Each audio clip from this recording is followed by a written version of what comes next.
안녕하십니까? 오늘은 2025년 세계 경제를 가장 뜨겁게, 아니 가장 공포스럽게 달구고 있는 숫자 하나에 대해 깊이 있게 이야기해 보려 합니다. 바로 1조 2천억 달러입니다. 우리 돈으로 환산하면 무려 1,700조 원이 넘는 천문학적인 금액입니다.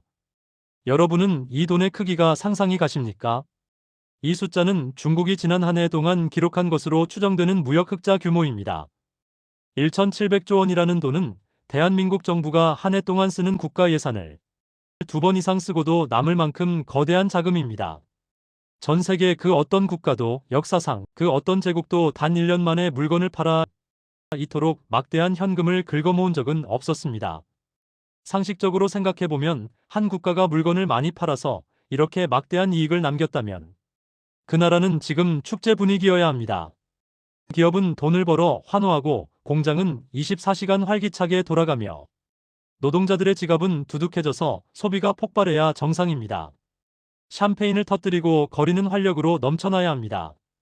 그것이 우리가 아는 경제 교과서의 정석입니다. 그런데 지금 중국의 분위기는 사뭇 다릅니다. 아니 정반대입니다. 사상 최대의 무역 흑자를 기록했는데 중국 내부에서는 경제 위기설이 그 어느 때보다 심각하게 마치 유령처럼 떠돌고 있습니다. 거대한 빌딩 숲은 불이 꺼진 채 흉물처럼 방치되어 있고 부동산 시장은 얼어붙다 못해 바스러지고 있습니다. 대학을 갓 졸업한 청년들은 일자리를 찾지 못해 거리를 배회하거나 아예 구직을 포기하고 산속으로 들어가고 있습니다. 심지어 물건 가격이 지속적으로 떨어지는 공포의 디플레이션이 중국 전역을 덮쳤습니다. 도대체 중국에서는 무슨 일이 벌어지고 있는 것일까요? 왜 중국이 벌어들인 사상 최대의 흑자가 중국 경제를 살리는 치료제가 아니라 오히려 경제 붕괴를 재촉하는 독이 든 선물이 되고 있는 것일까요? 겉으로는 화려한 황금탑을 쌓고 있지만 그 아래 지반은 이미 쩍쩍 갈라져 붕괴 직전인 중국 경제의 기괴한 현실. 오늘 영상에서는 중국의 기형적인 무역 흑자 구조를 낱낱이 뜯어보고 이것이 보내고 있는 위험한 붕괴 신호들을 시나리오별로 분석해 보겠습니다. 그리고 이 거대한 흐름이 결국 우리 대한민국 경제에는 어떤 파장을 미칠지, 우리는 과연 이 쓰나미 앞에서 살아남을 수 있을지 냉철하게 짚어보겠습니다. 우선 이 1조 2천억 달러라는 숫자가 얼마나 비정상적인지부터 살펴보아야 합니다. 중국의 무역 흑자 규모는 전 세계 국내 총생산의 약 1%를 차지할 정도로 거대합니다. 이것은 단순히 수치가 높은 것이 아닙니다. 세계 경제의 균형을 파괴하는 수준입니다. 역사적으로 봐도 유례를 찾기 힘든 수준입니다. 과거 2차 세계대전 직후 전 세계의 공장 역할을 하며 황금기를 누렸던 미국이나 1980년대 전 세계 부동산을 사들이던 수출대국, 일본조차도 이 정도 규모의 흑자를 기록한 적은 없습니다. 그렇다면 중국은 어떻게 이런 기적 같은, 아니 기형적인 숫자를 만들어냈을까요? 단순히 중국 제품이 품질이 좋아서 전 세계인들이 앞다투어 샀기 때문일까요? 아닙니다. 여기에는 아주 끔찍하고도 중요한 비밀이 숨겨져 있습니다. 무역 흑자는 수출액에서 수입액을 뺀 나머지 금액입니다. 즉 흑자가 늘어나는 방법은 두 가지입니다. 수출을 엄청나게 많이 하거나 아니면 수입을 극도로 줄이는 것입니다. 지금 중국의 상황은 이 두 가지가 동시에 아주 극단적인 형태로 일어나고 있다는 점에 주목해야 합니다. 이를 경제 용어로는 불황형 흑자라고 부르기도 합니다만 지금 중국의 상황은 그보다 훨씬 더 복잡하고 교묘하며 파괴적입니다. 우선 수출부터 살펴보겠습니다. 중국은 현재 전기차와 배터리 그리고 첨단 제조업 분야에서 압도적인 물량 공세를 퍼붓고 있습니다. 중국 정부는 내수 경기가 침체되자 그 돌파구로 제조업을 선택했습니다. 부동산으로 돈을 벌 수 없게 되자 국가의 모든 자원을 첨단 공장에 쏟아부은 것입니다. 가상의 시나리오를 하나 들어보겠습니다. 여기 중국 남부에 한 거대 전기차 공장이 있습니다. 이 공장은 정부로부터 공짜에 가까운 땅을 받고 저금리 대출을 받아 지어졌습니다. 전기는 거의 무료로 공급됩니다. 공장 안에는 최신식 로봇들이 24시간 쉬지 않고 돌아갑니다. 그런데 공장 밖 야적장에는 팔리지 않은 전기차 수만 대가 끝도 없이 쌓여 있습니다. 내수 시장에서 아무도 차를 사지 않기 때문입니다. 하지만 공장은 멈추지 않습니다.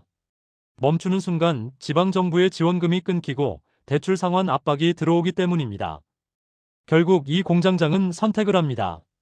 원가 이하로라도 해외에 팔아넘기자. 배에 싣고 나가기만 하면 된다. 이렇게 중국의 공장들은 전 세계가 필요로 하는 양보다 훨씬 더 많은 물건을 찍어내고 있습니다. 이것이 바로 우리가 흔히 말하는 과잉 생산 문제입니다. 좀 더 적나라하게 표현하면 밀어내기 수출입니다. 알리익스프레스나 테무 같은 플랫폼에서 말도 안 되는 가격 1,000원짜리 티셔츠와 만원짜리 드론이 쏟아지는 이유가 바로 여기에 있습니다. 이익을 남기기 위해서가 아닙니다. 재고를 태워 없애고 공장을 돌리기 위해, 죽지 않기 위해 헐값에 던지는 것입니다. 하지만 더 심각하고 소름 끼치는 문제는 수입이 줄어들고 있다는 점입니다. 1조 2천억 달러 흑자의 진짜 공포는 여기서 나옵니다. 경제가 성장하고 흑자가 나면 국민들이 부유해지고 자연스럽게 해외에 좋은 물건을 사들이게 됩니다.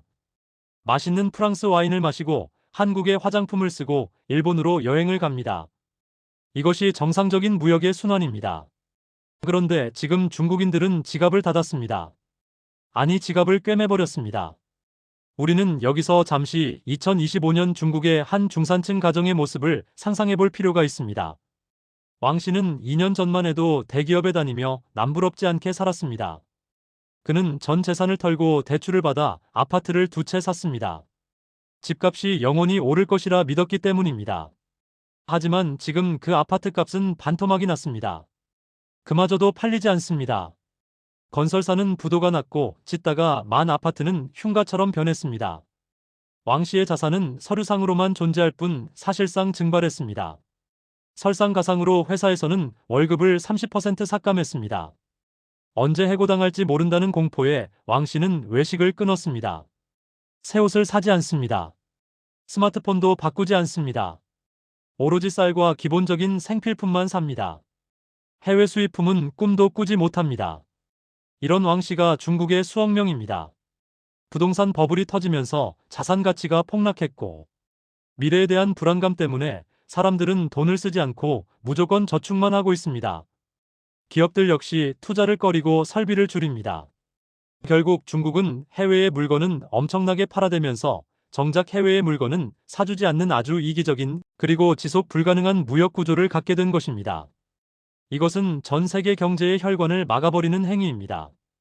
이것이 바로 1조 2천억 달러 흑자의 실체입니다.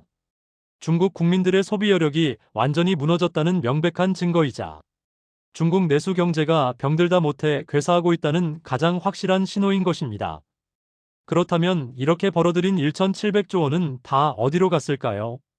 이 거대한 돈의 행방을 쫓다 보면 우리는 더욱 절망적인 결론에 도달하게 됩니다. 과거라면 이 돈이 가계로 흘러들어가 임금을 올리고 소비를 촉진하며 다시 기업의 투자로 이어지는 선순환이 일어났을 것입니다. 하지만 지금 중국 정부는 이 돈을 다시 공장을 짓는 데 쓰고 있습니다. 중국 공산당 지도부는 딜레마에 빠졌습니다. 가계에 현금을 쥐어주면 그 돈이 소비로 가지 않고 빚 갚는 데 쓰이거나 해외로 빠져나갈 것을 두려워합니다. 그래서 그들은 가장 익숙한 방법, 즉 공급 측면을 자극하는 방식을 택했습니다. 가계에 보조금을 줘서 소비를 살리는 대신 기업에 보조금을 줘서 생산을 더 늘리는 것입니다. 이것은 마치 배가 불러 터지기 직전인 사람에게 소화제는 주지 않고 계속해서 밥을 억지로 먹이는 고문과도 같습니다. 이미 공급 과잉으로 신음하는 시장에 더 많은 공급을 쏟아붓고 있습니다. 제품 가격은 계속 떨어질 수밖에 없습니다. 기업들의 이익률은 박살이 나고 노동자들의 임금은 오르지 않습니다. 물건을 만들수록 손해를 보는 구조, 이것이 현재 중국 제조업의 늪입니다. 결국 사상 최대의 무역 흑자는 중국 국민들의 희생과 고통 위에서 만들어진 언제 무너질지 모르는 모래성이나 다름없습니다. 이제 시선을 밖으로 돌려보겠습니다.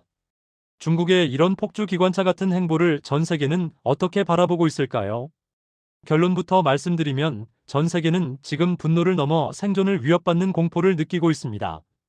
중국이 디플레이션, 즉 물가 하락과 실업을 전 세계로 수출하고 있기 때문입니다. 중국산 저가 제품이 밀려들면 당장은 전 세계 소비자들에게 좋을 수도 있습니다. 물가가 안정되니까요. 하지만 그 달콤함은 잠시뿐입니다. 가상의 상황을 가정해 보겠습니다. 한국에 한 철강 회사가 있습니다. 기술력도 좋고 직원들도 성실합니다. 그런데 어느 날 중국에서 한국산 원가보다 싼 가격에 철강이 쏟아져 들어옵니다. 중국 정부의 보조금을 업은 덤핑 물량입니다. 한국 회사는 버티지 못하고 결국 공장 문을 닫습니다. 수천 명의 노동자가 일자리를 잃습니다. 그 노동자들은 이제 소비를 할 수 없습니다. 주변 상권이 죽습니다. 이것이 바로 중국이 수출하는 불황의 전염병입니다. 이것은 1930년대 대공황 시절 각국이 서로의 물건을 막으며 경제 전쟁을 벌였던 상황을 떠올리게 합니다. 아니, 그때보다 더 심각할 수 있습니다. 덩치가 너무 커진 중국이라는 거인이 쓰러지면서 옆에 있는 사람들까지 깔아뭉개는 형국이기 때문입니다. 미국과 유럽연합은 이미 전쟁을 선포했습니다. 행동에 나섰습니다. 미국은 중국산 전기차와 배터리에 대해 관세 장벽을 아주 높게 쌓아 올리고 있습니다. 도널드 트럼프 전 대통령뿐만 아니라 민주당 진영에서도 중국 견제에는 한 목소리를 내고 있습니다. 무역 장벽은 이제 선택이 아닌 국가 생존의 문제가 되었습니다. 미국은 말합니다. 너희들의 실업을 우리에게 떠넘기지 마라. 유럽연합 역시 중국산 전기차에 대한 상계 관세 부과를 확정하며 강력하게 반발하고 있습니다.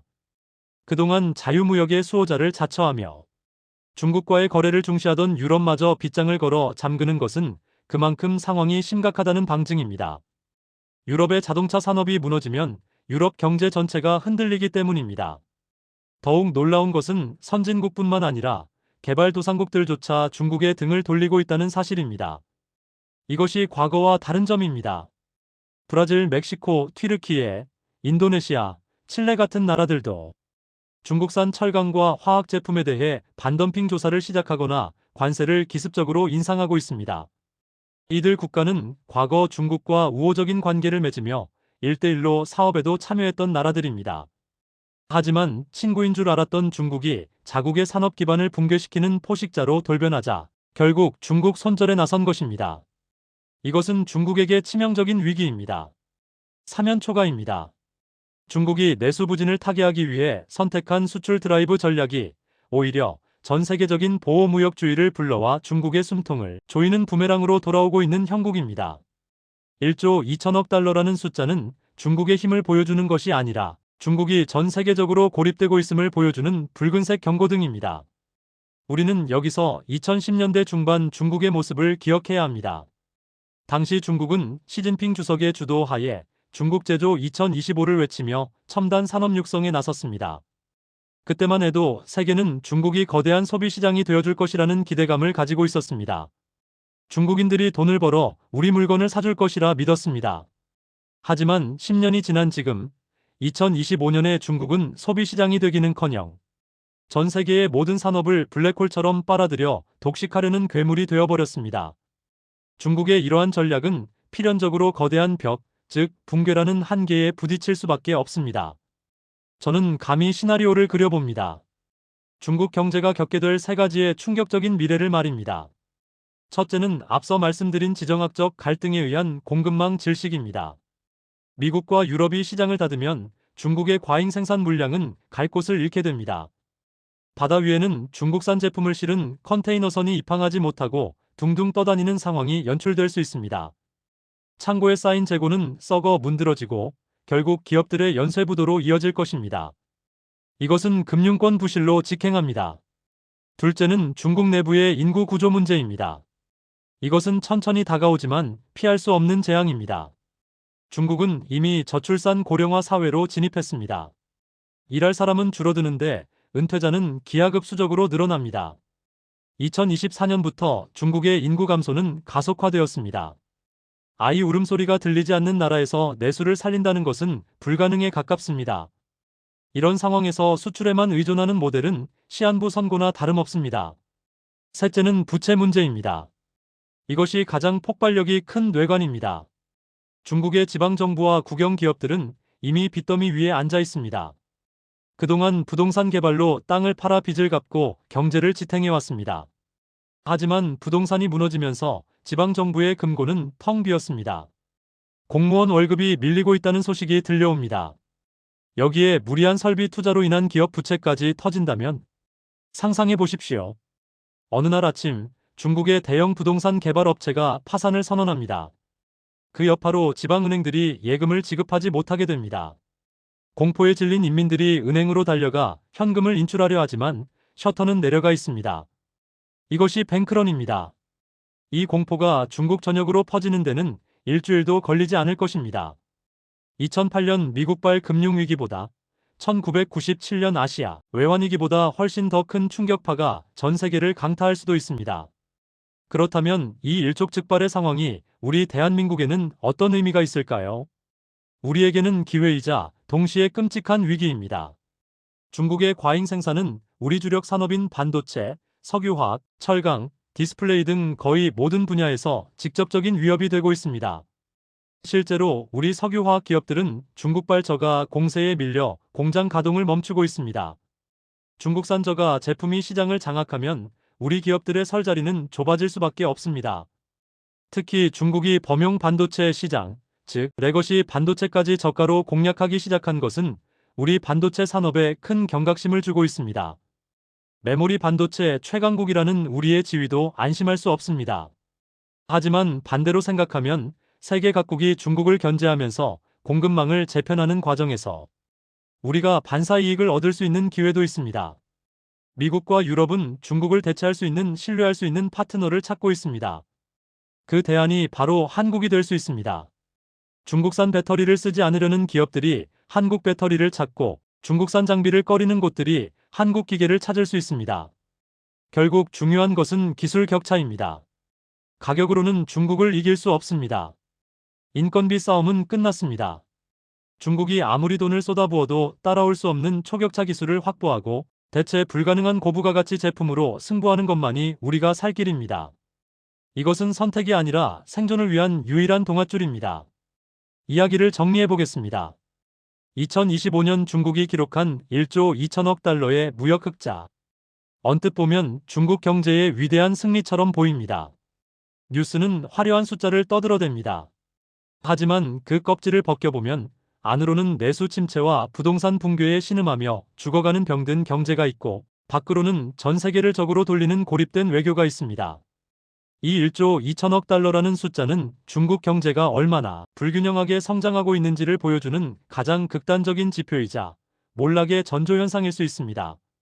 중국 정부가 지금처럼 내수를 외면하고 밀어내기 수출에만 올인한다면 그 끝은 경제대국으로서의 화려한 부상이 아니라 과거 소비에트 연방과 같은 처참한 붕괴일 수도 있다는 우려 섞인 목소리에 귀를 기울여야 합니다. 소련 역시 붕괴 직전까지 막강한 군사력과 생산력을 자랑했지만 내부의 비효율과 모순을 이기지 못하고 하루아침에 무너져 내렸습니다. 지금 중국 경제는 거대한 덩치에 걸맞지 않게 아주 위태로운 외줄 타기를 하고 있습니다. 발밑은 천길 낭떠러지입니다. 그리고 그 줄이 끊어질 때 발생할 충격은 중국 안에만 머물지 않을 것입니다. 그 파편은 바로 옆에 있는 우리에게 가장 먼저 그리고 가장 아프게 튈 것입니다. 세계 경제는 이미 하나로 연결되어 있습니다.